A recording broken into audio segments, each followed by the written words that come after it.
Hello and welcome to the start of a special weekly series of Property Matters on Dublin South FM just for August in association with Proptech Ireland.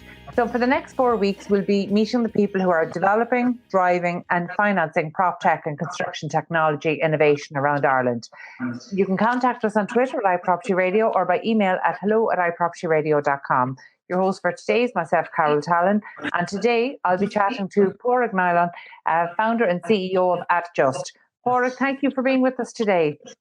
Thanks for having me, Carol. I'm delighted. You've been on the show before. We've spoken about AddJust before. So today it's great to have an opportunity maybe to get into a little bit more detail. And of course, due to ongoing COVID-19 restrictions, we're still recording remotely. So I am just outside of Dublin, and I presume, are you down in Clare today? Yeah, I'm down in Clare in Kilrush here in West Clare. So in our office here by the marina here in Kilrush. So we're not too badly located. Well, that sounds perfect. And I know over the next few weeks we're going to be meeting people in Galway and in North Kerry. So we definitely have a West Coast vibe to the show for August. So which I'm delighted to see. That's where the innovation is coming from. So Padraig, I know I've mentioned that you've been on the show before, but just for the benefit of listeners who might not have heard that particular episode, you might just actually tell us a little bit about AddJust. And by the way, just for people listening in, it's the plus sign and then AddJust. That's right. So I suppose essentially what AddJust is like we build contract management solutions for construction projects. In a sentence, my own background would have been in quantity surveying, so I would have been involved in a lot of contract administration over the years, and for small domestic projects right up to housing developments and that kind of thing, and commercial projects. So that's really the origins of it, and that's where we kind of I suppose like a lot of technologies built out of frustration dealing with older systems and systems that have kind of built up over years in a manual process, and I suppose just applying technology to take a lot of the needless administration and make life a bit simpler on all the users. Yeah, absolutely. And Padraig, your own background, well, first of all, actually, where did you study? I studied in Dublin Institute of Technology, or TU Dublin as it's now known. And how long ago was that? That was 2000 to 2004. So I graduated in 2004 in construction economics. So you were just coming in before the crash? That's right, yeah. And as it turned out, I ended up working with a firm here in Clare, and we did, it was kind of a multidisciplinary firm. So we would have done, planning and building surveying and quantity surveying as well, bringing in my own skills. And over that period of time, I suppose we would have seen a lot of the madness that ensued, and that kind of befell the economy afterwards and stuff. So I suppose I'd have 15 years of experience of the good and the bad in the construction industry. Yeah, it's good to hear it summed up as kind of the good and the bad, because resiliency is something that we've talked about so often on the show, and particularly in the last few months, that resiliency is really being tested, and I know that that's something we're going to get back onto later on in the show. But I think it's a really interesting. It's interesting that we kind of have come full circle from the time you've entered the industry, and we're maybe into our second very major and serious downturn potentially. So, that's an interesting one to be changing direction and innovating from. But let's go back to the origins of AddJust. Are you the sole founder? No, I co-founded it actually with my uncle, Joe Neylon. And Joe would be his experience would have been in project management and business development. He would have worked with some major brands, bringing them into emerging markets like Russia and Romania in years gone by. He's got a few more years experience there than me, but no, he brings a different skill set. And then we signed up another co-founder then a small bit into our development, Michael Kelly. So he's based here in West Clare as well, and he's a software engineer. So the three of us are the lead team on it. Very good. And your uncle, I know you mentioned there about his involvement kind of maybe outside of Ireland, but where were his kind of core skill sets then coming into the business? Yeah, I guess business development and, that sales and marketing. So he would have, he graduated from UL in 1986, doing international business studies. And he would bring that, I suppose what is now known as the business development side of things, the strategy and in terms of how we get to the market and that kind of stuff. So which is kind of an important thing. I suppose with a lot of startups, usually there's a couple of core functions there, and obviously with tech being the predominant one, and obviously the business idea, but really the two of those aren't really worth anything unless you can actually get to the market and kind of know how to penetrate the market and strategize to make an impact on the market. Yeah, look, you're absolutely right. Sometimes you need to really think of all businesses kind of like the three-legged stool, and even if you do two of those legs very well, you're unlikely to be able to balance for a long time. You can get by for a while, but certainly not for a long time. So how long were you and your uncle working on this before Michael came in? So I guess the idea had been festering in my head for maybe a couple of years, since 2015, probably 2016. Now, we didn't actually do anything about it until we approached our county enterprise board, and they kind of said, look, I think you need to talk to NDRC. So in early 2017, we got on the Launchpad program with NDRC in Dublin, and it was about a year later that Michael joined us. So we had kind of done a bit of business, I suppose just what NDRC do is really they make you analyze your business without actually developing anything just yet. So we worked on prototype and early business, the early business idea, I guess. And it was at that point then when we kind of saw the route that we were going to take, that we had approached Michael a few months previous, and it was I won't say it was a very long courtship, but it took a bit of persuading to bring him from his secure job on board with us. But was there an element of freelancing or moonlighting in between? A little bit, yeah, a little bit. You could say that. But no, it was great that he did come on board, because he just brings that expertise, that tech expertise. He's not only that, he's kind of a project manager. He project manages our development team, and really has his finger on the pulse in terms of. I'd even say he's got as good an understanding of construction contracts now in Ireland than a lot of people in the industry. So. Yeah, that's a really interesting one. And actually, one of the reasons why I'm really delighted this August, for this month really, to take time chatting to Proptech startups and Proptech operators is that, a lot of times if we're doing kind of a 10-minute interview or a 15-minute interview, we don't have time to get into some of the important things.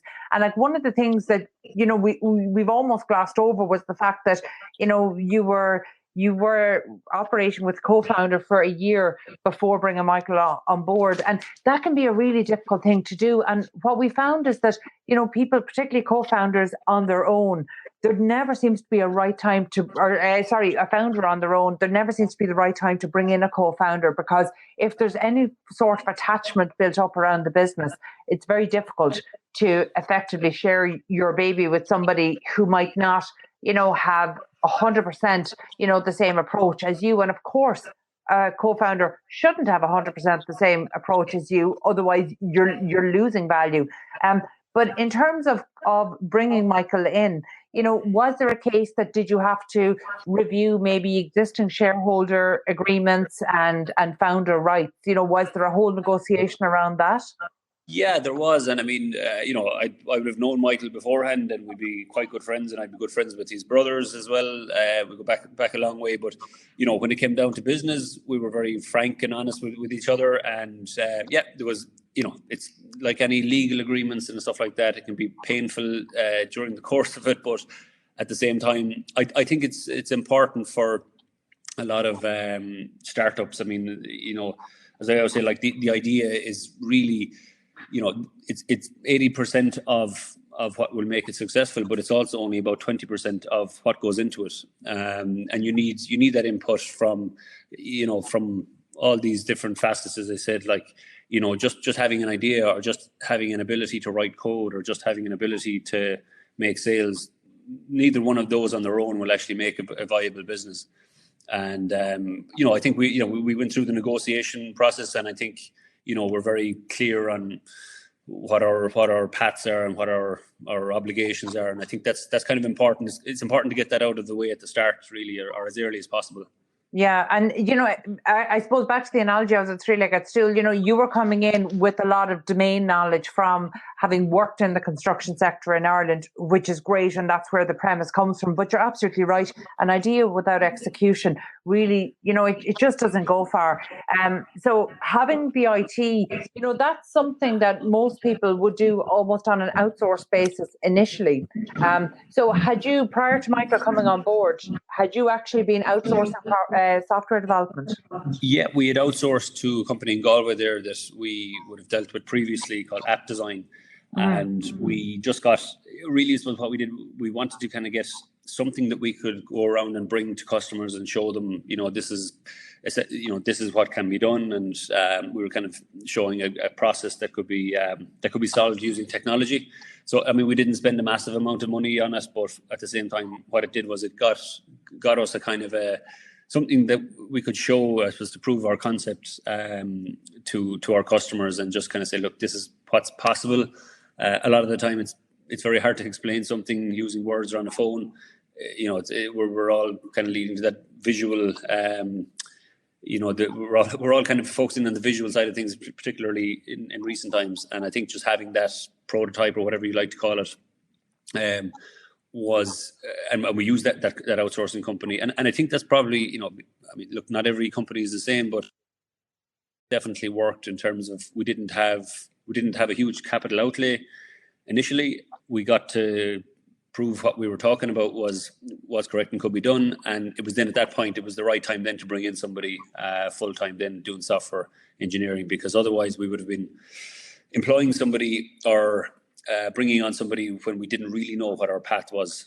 Yeah, and they're very difficult decisions, you know, and sometimes, you know, it makes sense looking backwards, but actually when you're in the moment of it, and I know this from actually dealing with not just Proptech startups, but startups in general, particularly on if they're looking for technology to execute their idea, but they're not bringing technology or IT skills on board themselves, it's really difficult to be able to find a company to outsource to that you can really have that relationship of trust. And I suppose there's two big things. The first one is obviously trust with your idea and your IP, but also there's the cost element. You know, what are you going to get value for money? And we see so many innovators having to go outside of Ireland to be able to actually develop the technology they need, because it's just cost prohibitive for startups in Ireland. So had you received funding prior to going developing your prototype? We did, yeah. So we, as part of the NDRC Launchpad program, we would have received 30%, or sorry, 30,000, and that was in January, and then we applied for CSF funding with Enterprise Ireland, and we received another 50,000 then. So that gave us a bit of a platform then to be able to test out things and, you know, I suppose grow the concept, I suppose. We also then received leader funding as well. So Clare Local Development Company give us a research and development grant for a particular element that we wanted to explore. And yeah, I mean, look at the fund. Without the funding, I know a lot of people would say that bootstrap stuff, and you know, I wish them the best, and it's brilliant. But for us, I suppose it all depends on what particular field you're going into and how long the sales cycle is. But for us, all of that funding was imperative to get where we wanted to get. Yeah, no, I look, what you're saying makes absolute sense. And I know any of the businesses that have bootstrapped, that's only possible if you have either co-founder expertise in terms of IT delivery, or you're doing something that can generate cash flow very, very quickly. And that's unusual. Exactly. Most times that wouldn't be the case. So in terms of early support, you went through the whole realm of local enterprise board and the LEOs, and then did you go through NDRC prior to going through Enterprise Ireland? Yes, we did. So I suppose our initial contact with our Claire Leo here was I set up a meeting with a guy called Shane Gahan, who was there, and Padraig McElwee, or the Padraig McElwee is still there. But Shane, kind of, when I explained the concept to him, he said, look, these are the crowd you need to talk to. You're probably looking at something a bit bigger than we can support. And I literally made the phone call, and they were taking a round of applications. So that was in November 16, and then we got accepted in December, and then we started in January 17, and we applied, I think it was at the end of February. So it was all happening quite fast for Enterprise Ireland's the CSF funding, and then we did the interview, I think, in April 2017, and we got that. So that gave us a real solid footing, and in terms of credibility and I suppose the belief that those institutions had in what we were doing and what we said we were going to do, was give us a really good start. Okay, and one of the things that Enterprise Ireland, of course, Enterprise Ireland, and would obviously have its critics among the startup sector in Ireland as well. In terms of there are definitely pros and cons. But one of the huge pros is that there is this inbuilt credibility then, but also it's almost like there's an inbuilt due diligence done that makes you more attractive to angel investors. So have you received investment outside of the LEO or Enterprise Ireland structure? Yes, we have. So we've, I guess the thing with the Competitive Start Fund is that I suppose it gives you that platform into high potential startup funding. And we kind of secure that in principle, probably the following year, I think it was 2018, but, we didn't draw down the funding actually until almost earlier this year. But just for various reasons, we'd held off, and then the process took quite a while. And I suppose that's one of the cons people talk about. But, I guess it's like anything, they have a process there that needs to be followed. And I think, maybe if I was brought into Enterprise Ireland to make a suggested improvement, would be just maybe that process might be outlined in some shape or form to startups like us who, do get frustrated, and you're stressed over cash flow and stuff like that. And when it drags on, it can take a while. And then obviously when the money comes in, it's great, but that's I suppose maybe that's probably where a lot of their critics come from. But I must say, without them, for us anyway, we'd be a non-starter, as they say. They've been incredible in their support. Just they're always there at the end of the phone in terms of if you need, information or access to a particular market or whatever the case may be. There's a willingness there to help and to push us on. But as I say, look, it's I suppose they're like many semi-state organizations. It's just that they're just a big behemoth, and I suppose they have due diligence, and they have to cross their T's and dot their I's. Yeah, no, look, absolutely, and look, process is just part of the startup roadmap that you have to follow. Okay, we need to take a quick break there, but when we come back, I definitely want to talk to you about the private investment that came in and maybe the application of that. So we'll take a quick break. Stay tuned. 93.9 Dublin South FM. Welcome back to our Proptech Ireland Property Matters Summer Special on Dublin South FM with myself, Carol Tallon. You can contact us on Twitter at iPropertyRadio or an email at hello@iPropertyRadio.com. We're continuing our discussion with Padraig Neylon of AddJust. So just before the break, Padraig, we were just talking about the route that you came through in order to go through the state supports, but then into attracting private investment. So AddJust has taken on private investment. Are you comfortable to say how much that investment was, Padraig? Yeah, I think so we would have taken on 250,000 in private investment, and then it was match funded with Enterprise Ireland with another 250,000. Okay, and the matched funding, did that come from one investor? Yeah, it was from one investor. There would have been a company there that I would have dealt with in my previous work as a building consultant. So they would have we would have put the proposition to them probably 2 years ago. Mm-hmm. And we went through a process with them as well, and then obviously over and back with Enterprise Ireland. And once all the terms and all were agreed, they've come in on board and have been a great asset, really. Okay, and so actually, I was going to ask you, did they come from an industry background? But of course, they clearly did. If you'd been working if you had, I suppose, known them through a previous work. But that's a really interesting one, because what we've seen in Ireland is that the majority of private investment that has gone into Proptech startups or construction technology startups or anybody on the urban planning side of things, all of the private investment, or the majority of private investment that we've been tracking, has come from individuals who are actually involved in the industry, in the planning, construction or property industries, as their day job. And I think that that's almost an added vote of confidence, because they're seeing this as an innovation that really has the potential to impact the working industry. And there's a certain amount of credibility there. But with the credibility, does that likely lead to early customers? So was this somebody who was in a position maybe to do business with you also?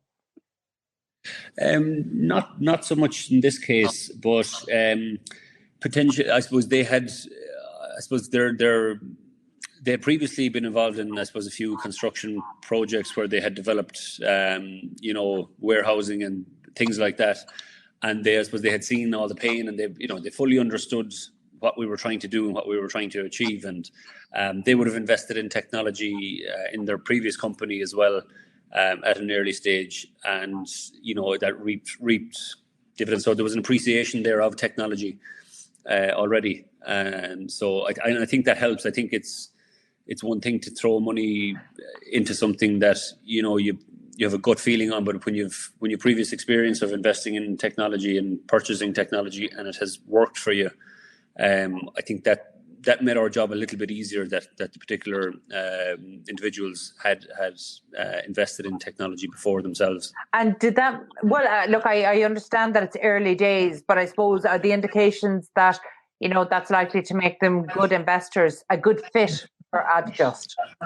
I think so, yeah. And I'd have a good relationship with them as well, a good professional relationship with them as well, which helps. But yeah, I think, and I suppose one of the more than any relationship, I suppose trust is a big thing too. And I think we'd have a mutual trust as well, which is kind of important. And I guess it helps that we had previous dealings with each other, where I know in a lot of cases with other startups, there's a lack of knowledge in terms of the people don't know each other. They're coming in on almost an exclusively business relationship.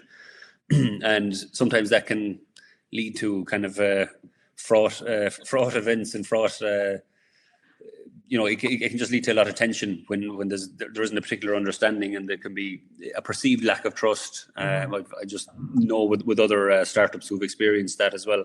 Yeah. But look, we're very happy with our investors, and delighted they took a punt on us, if you like. Yeah. Well, look, as you say, they took a punt on you, knowing your track record, which is slightly different, or having had first-hand experience of it. But you've touched on something really important, and that is, yes, there's a huge element of trust, and that goes on both sides, because, obviously, yes, they're bringing cash investment to the table, but you're giving a chunk of your business, and you're trusting. So the trust is most definitely on both sides. But actually, the situations where you talk about that are quite fraught. To me, just from my experience of them, it tends to be when people have very misaligned expectations of each other. So if you take on investment and you expect the investor is going to sit back and be silent, and their expectation is that they're going to be in a position to maybe have a more hands-on role, even on the strategic side of the business, those misaligned expectations, in my experience, are what really caused the problem. And so how far are you into working with this investor? We would be about 12 months at this stage now. Just closing in on 12 months since the investment. was made, yeah. And was there a conversation about the involvement that the investor would have? Oh, there was, and very much they were kind of saying, look, we're backing the people, we're backing, you, Michael, and Joe to deliver this. If you need us, we're here for advice. But ultimately, it's very much a case of, you're there to run the business. If you require our input, or if we see something that we can input, but we're very much not going in there to run the business for you, if you know what I mean.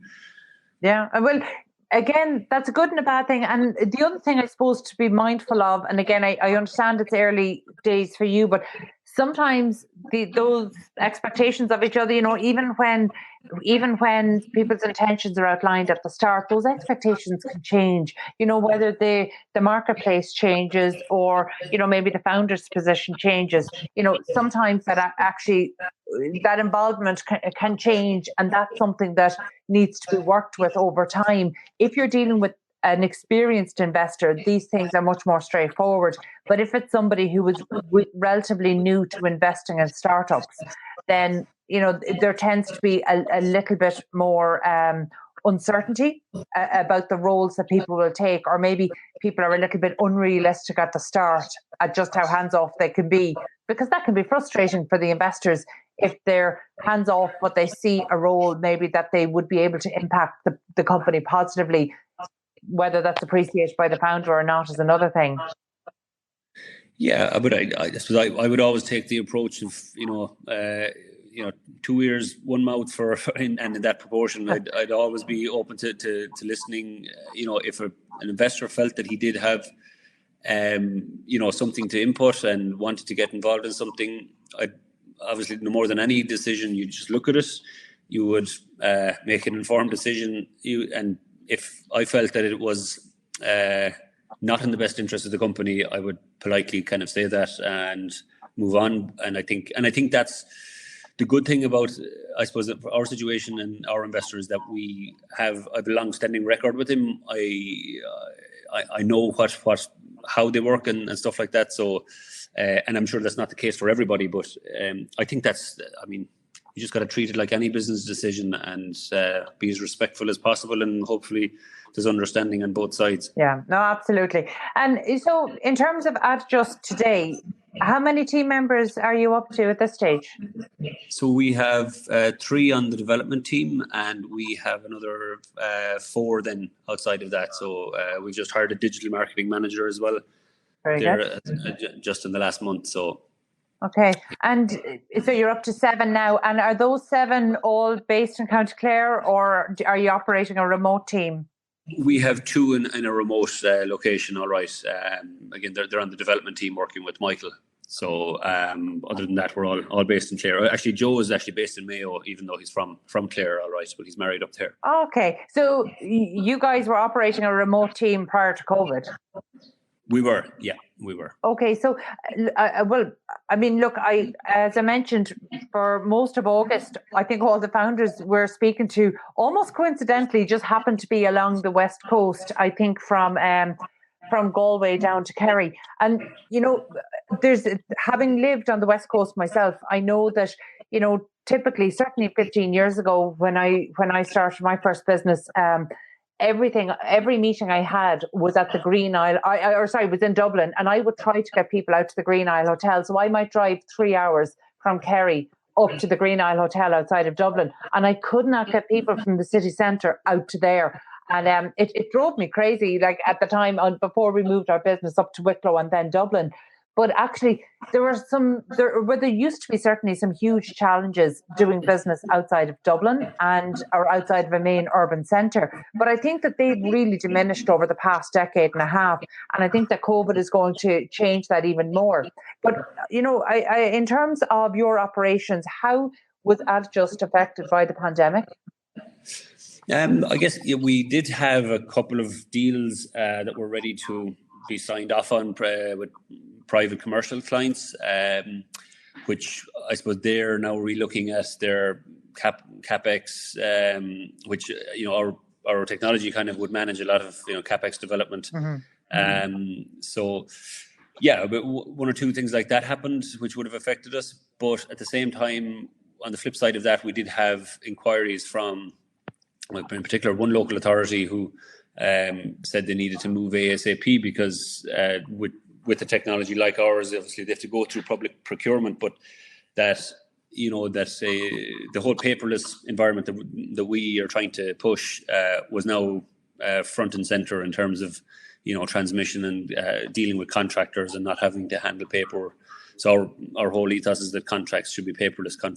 Construction contracts should be completely paperless. So it affected us, I suppose. Again, back to the some good, some bad. Yeah. But it's and just on your point of meetings and things like that, we would have the road and the rail to Dublin well worn in terms of a lot of our clients and prospective clients would be based in around Dublin. And since the COVID pandemic, I know we did 4 meetings in the space of half a day, whereas before that would have taken us 4 full days to travel up and down and hop on trains and things like that. So, I guess you roll with the punches and you kind of try and make stuff work in your favor. Oh yeah. Well, look, obviously a newly established or kind of a younger business generally has more agility to respond to the crisis. But the fact that you were involved in the technology space, obviously would have given you a head start maybe over others in this industry, because, one of the things that I was really surprised by, because, Proptech Ireland was pulled together really in kind of 2015, 2016. So I get to see firsthand a lot of innovation on the planning, construction and property side of things. But I was really stunned when the figures came out about 2 months ago that the lost momentum and the loss of construction projects during the shutdown, or non-essential construction projects during the shutdown, but also the productivity losses as a result of implementing social distancing and other HSE and CIF guidelines on construction sites were likely to knock productivity by up to 40%, which actually would put the Irish construction industry at the bottom of the tables kind of within the EU. And I was really surprised to learn that, because I would have thought that in terms of embracing technology and adopting new methodologies, that the Irish construction sector was at least average. I wouldn't have thought that we were among the worst in Europe, the worst in the EU. So what would your experience be, because you're dealing with both the public and the private sector on this? Yeah, it's I guess from our experience, it's very much there's a willingness there amongst this, I suppose, a certain cohort and maybe a certain age group to move with technology and move as fast as they can. I guess particularly in the public sector, there's definitely a willingness. There's actually a really strong willingness to move with technology now, because I suppose they're seeing their paperwork, and whether it's now you've COVID practices that need more paperwork. Health and safety has layered on a lot of paperwork in recent times. It's been building and building and building, and I think it's at the point now where people are going, right, this is enough. We need proper systems to manage this. As I say, it's particularly in local authorities, it has built up over years and years and years, and I think it's kind of reached the crescendo now where everyone is going, right, there's technology for everyone has technology in their phone for everything, and little apps that make life a little easier. So they are on the lookout for whether it's the likes of our system, or whether it's builders looking for at the likes of live costs type of technology, that kind of stuff. It's just about making life that little bit easier. But I'm surprised, I suppose, that we're bottom of the ladder. I would have thought that we were probably moving further. Maybe there's some legacy issues in some institutions and organizations where the old adage of this is the way we've always done it often gets thrown out there. And even within private organizations and private companies, there sometimes can be a reluctance to move. But I suppose it's like anything. It depends on the people. It depends on in those organizations and institutions, and it depends on their willingness to move with the times, as we say. That's absolutely right. Look, you've touched on an important point that I want to address with you as well. Public procurement as a startup. How did you navigate that? Yeah, it's difficult, I guess, but I suppose something I'd be pretty familiar with. I suppose with one of the products we have, I suppose it is the only system of its type out there, and I say that with full confidence because even a quick Google search of a multi-operator contract management system, it doesn't show up too many items. So it's a very specific thing. We have intellectual property around it and stuff like that. So it's about knowing the procurement guidelines. Obviously, with some of the other things we have, we've recently tendered for 2 different local authorities. Now we haven't full sign off on those got yet, and obviously can't comment too closely on them yet. But we're hopeful, I guess, of securing those. But until they've run their full course, we have to wait and see. But it can be, I suppose, for a startup. I mean, cash flow is everything, and it can be there's a very long lead-in time. But equally, I guess, in the private sector, if you're selling to big companies and big organisations, there can be a very long lead-in time as well. And I suppose that's one of the decisions you have to take at the beginning when you're setting out your business strategy. Can I survive long enough to bring these clients on? Because in fairness, once you do bring them on board, they're good, solid, secure clients that'll stand you in good stead for years to come as well. Yeah, and I suppose one of the things that would be equally difficult from a public or private procurement side of things is that in terms of very innovative technologies, sometimes they're not written into the bid specification as such. So there's an education process that has to happen as well to make sure that there's even these opportunities for procurement. Have you seen a change in that over the last number of years? We have, and definitely there's sometimes we'd actually see tenders and e-tenders, and we kind of look at it and read it and say, well, actually our technology, even though it doesn't specifically state that ours is the technology that they want, we believe that our technology could do what it is they want it to do, if you know what I mean. So it's I mean, there's I suppose sometimes there's a little bit of not knowing exactly what it is that you want. And I mean, the public procurement guidelines do allow for early engagement with these authorities and with contracting authorities. And, we would have engaged with quite a few of them to kind of say, look, this is what our technology does. Is this something that your organization is interested in? Sometimes they've said, no, it's not what we're looking for. Other times they've said, yes, this is the type of thing that we've looked for. But they still have to go through public procurement, of course, obviously, after that and follow all the guidelines. Okay. Yeah, no, look, absolutely. Okay, well, we need to take another quick break. When we come back, I want to discuss the work that your team are involved in now, because I know we're at the stage during the last couple of weeks, the July stimulus was announced, announcing kind of a 12% increase in spend on capital projects, which is welcome. So, we definitely will get into kind of what's happening on the ground now, and hopefully some positive signs in that. So we'll take another quick break. Stay tuned. 93.9 Dublin South FM. And welcome back to our Proptech Ireland Property Matters Summer Special on Dublin South FM with myself, Carol Tallon. You can contact us on Twitter at iPropertyRadio or by email at hello@iPropertyRadio.com. We are, of course, continuing our discussion with Padraig Neylon, founder and CEO of AddJust. So, Padraig, just before we took a break there, you were just talking about public and private procurement. But now we want to get in. We know that there's been, obviously, since COVID began, we have a new government in place. They've been plagued since they took office. But one of the strong elements that came out last week was a Build 2020. And in the July stimulus, of course, there was a 12% increase in capital spend on capital projects, which is welcome. So, in terms of the service offering you have, is your client base primarily private or public? So I suppose to split it out in the easiest possible way. So we have 3 products. One is called Term Pay, and that's specifically for the public sector, for multi-operator frameworks and single operator frameworks.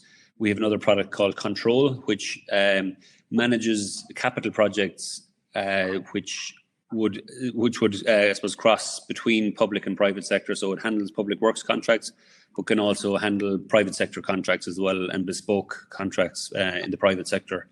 And we have another product launching there in a couple of weeks called Big Work, which is focused very much on the private sector and on the domestic housing sector. So whether it's a new build or a large refurbishment of domestic house, and that's an area I would have a lot of expertise in myself from my years of working in the private sector.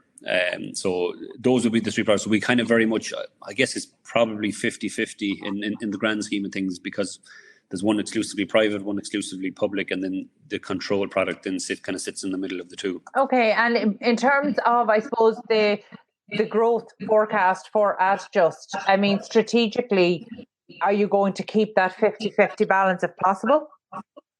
I'd like to give you a straight answer and know that I could stay true to it. Really, it's whichever latches. I mean, the public sector will be probably slower growth.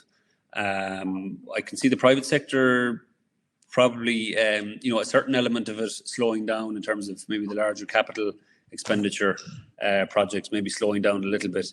I think there is going to be a larger public spend over the next, 12 to 18 months. So if there is, that's where our technology will hopefully get in on managing a lot of that.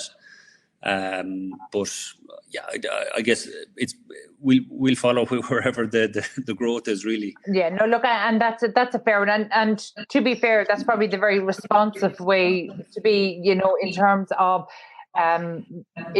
planning for this stage of the business. The market is only being established. Is that fair to say?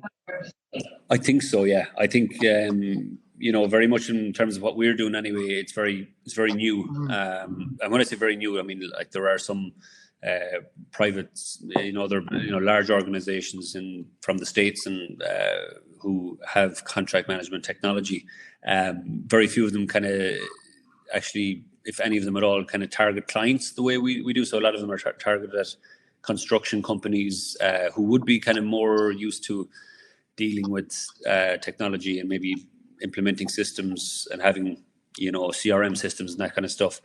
Where we're kind of focusing in on is the client side of things. So these are the people who are funding the projects, whether, again, that's a couple funding a, €500,000 domestic project in BlackRock or Sandymount, or whether it's, a large retail group who have a continuous development of, new retail stores or refurbishments, or whether that's a public sector client who are funding, a large housing project. So those are the ones. So there's kind of you touched on it earlier. There's a little bit of education around that with clients that, basically what our technology is doing is giving them much more control and visibility on their project spend, on their contractual obligations, and guiding them through the whole process. And I suppose that's a fairly fresh concept. Yeah. Well, I actually, can you break it down for us? So say, because obviously we primarily talk to an industry audience, but of course for consumers listening in, can you explain how contract management on domestic projects, how is it different using your services and product? So I suppose, 99% of projects or contracts are, handled, using, paper-based contracts and email, and also, Excel. And I suppose one of the frustrations I would have had when I was working as a quantity surveyor, whether it's for a client or whether I was representing a contractor, was there was 3 to 4 different sets of figures, and none of them the true one ultimately, and the client was constantly jumping from me to, if I was working for a contractor, to their own QS, to the architect, back to the contractor to know where exactly the figures were lying, and if there was a change order issue or something like that, whose turn was it to respond, and all this kind of stuff. So ultimately what we've done is we put all that into a digital format, fired it up into the cloud, and basically given access to the the client. So basically, they can see the visibility now on, how much their project was going to cost at the start, what the projected contract sum is going to be now at any particular point in time. So that, again, gives them information that they may need to roll back on certain elements of a spend later on in the project to bring it back in on budget. In terms of each payment, if it's each issue, as we call them, so if it's a payment issue, a change order issue, a request for information, they have visibility on whose move it is next. So if a client has sent over information and is looking for a response, and it's the contractor that's due to get back, there's a timeline, there's a visual timeline there on every single issue that's contained within the contract. Okay. And yeah.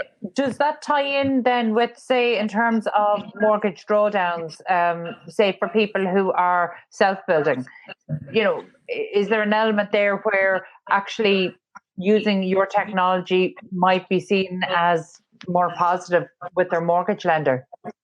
Yes, and we've actually made some initial inquiries with some lending institutions who, again, it was pre-COVID, were expressed an interest in it because, again, what it does is it gives, again, visibility. Now we haven't kind of hammered out the nuts and bolts in terms of the how it might work, but definitely in terms of monitoring a budget or monitoring a domestic contract spend, it's an extremely useful tool in terms of, as you say, like the mortgage drawdowns. You could have 6 drawdowns of let's say 50,000 each.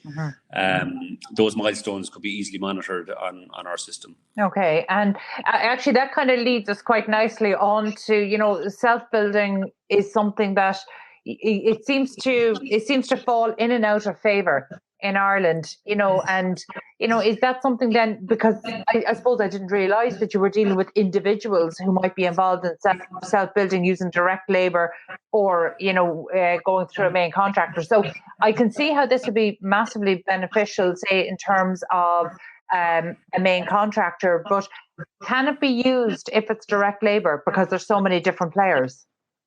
Yeah, I mean, it can be used. It's just, the system can be used absolutely by direct labour, or for somebody who's doing self-build, doing direct labour and managing all their individual contracts. Ultimately, when somebody is doing direct labour, they're essentially acting as main contractor. And I suppose we would be offering the advice, again, based on, I suppose, our industry knowledge, that self-build isn't quite as attractive as it used to be maybe 5-10 years ago, for a number of reasons, and I guess this is something we're going to put some blog information and some frequently asked. I suppose we're going to share a bit of knowledge, our knowledge of the industry as well, on our website. That'll be updated there in a couple of weeks. But the self-build side of things, it's very popular in the UK, but that's because there's a VAT. There's a VAT exemption for doing a self-build. In Ireland, where we find from people we've spoken to who've done the self-build route, they've got caught for buying materials at 23%, whereas through their builder is 13.5%.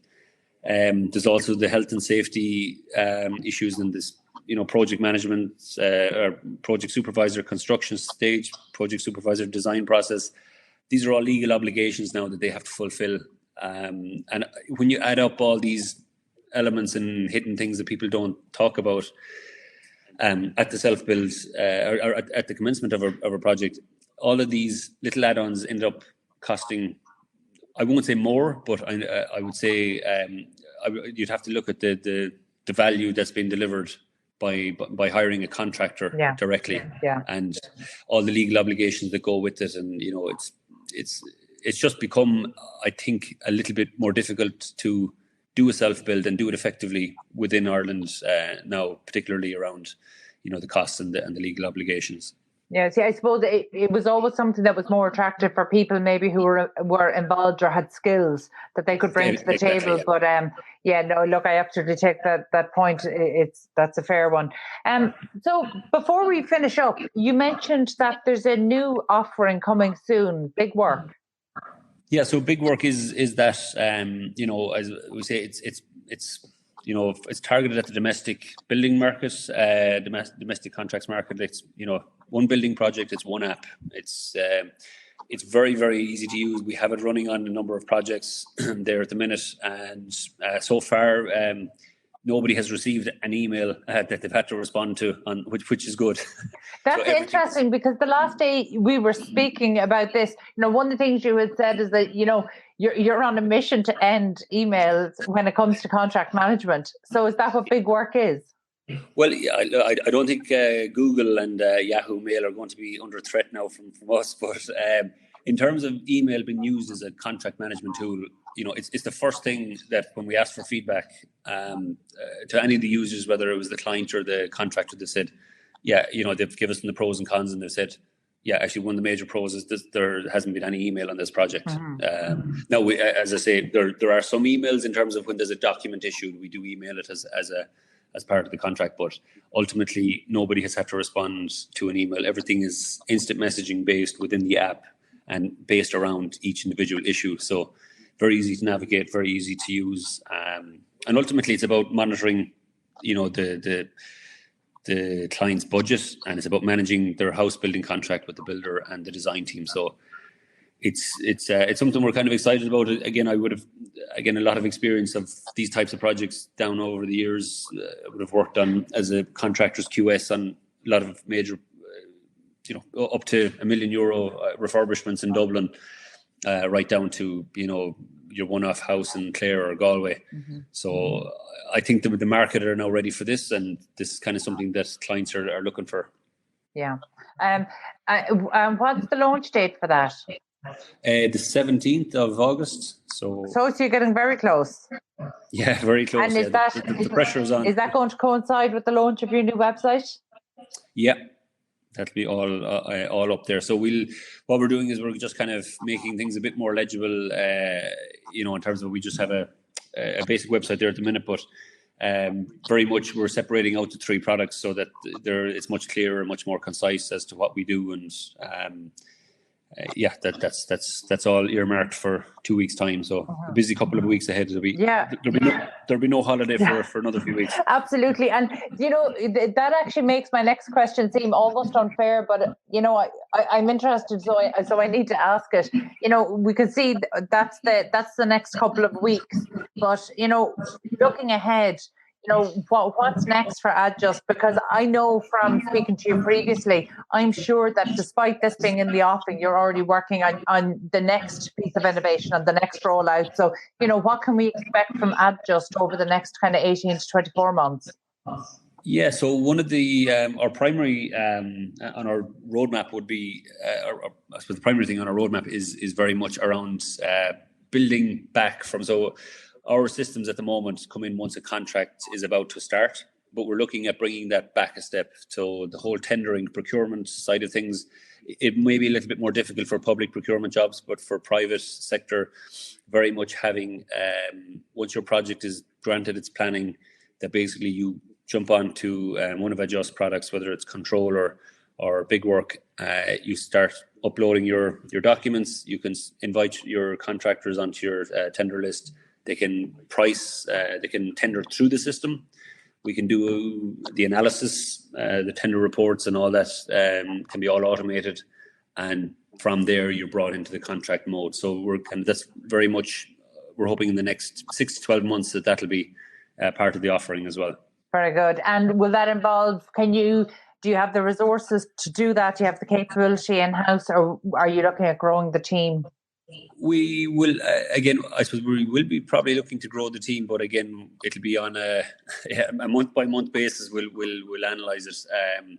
We do have some other, if one of the local authority jobs comes into falls for us there, which we've already tendered for, we are looking at building out term pay as well to do a lot more than just the multi-operator framework stuff. So it kind of might move into the likes of asset management as well and stuff like that. So it all depends which one drops first, I guess, and that's changing week by week and month by month. Yeah, and that's fair enough. Padraig, thank you so much for giving us these insights into AddJust, because again, you've been on the show before, but we didn't have time to really, I suppose, get stuck into the smaller details. So that was great to do that today.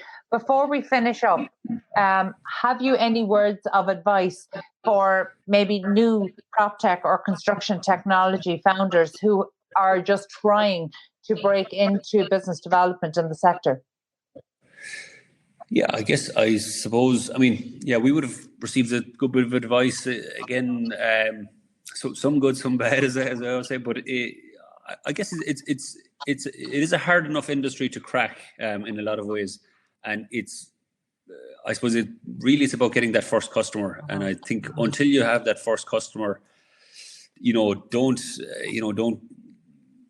go all out in terms of like spending, and just kind of really analyze the market, really dig deep. And the more, it was one of the things was said to us right at the start, was like, do market research, get out and talk. And it's one of the things NDRC would have always promoted to us. It's not something I was kind of particularly good at, but it's absolutely essential. And it's the more you do of it, the clearer your message will be, and I think it just leads to an easier life. So I would kind of say, get out, talk to people, research. Yeah, absolutely. I think in the Innovation Academy they have that coined the term get outside the building. Get outside the team you're speaking to, just get outside the building. And it's so true. Just get out of the circle that you're surrounded by, that can sometimes just be reverberating back the same opinions to you. You need to speak to new people who are in the industry and who are in a position to sign checks. So listen, great advice, Padraig. Our thanks again to Padraig Neylon, founder and CEO of AddJust, and also thank you for listening in to our Proptech Ireland and Property Matters Summer Special on Dublin South FM. You can get in touch with the show on Twitter at iPropertyRadio or by emailing hello@iPropertyRadio.com. Also, thanks to Peter Rice on sound and show producer Katie Talon of Here More Media. We're back at the same time next week. For myself, Carol Talon, and all the team here, stay safe.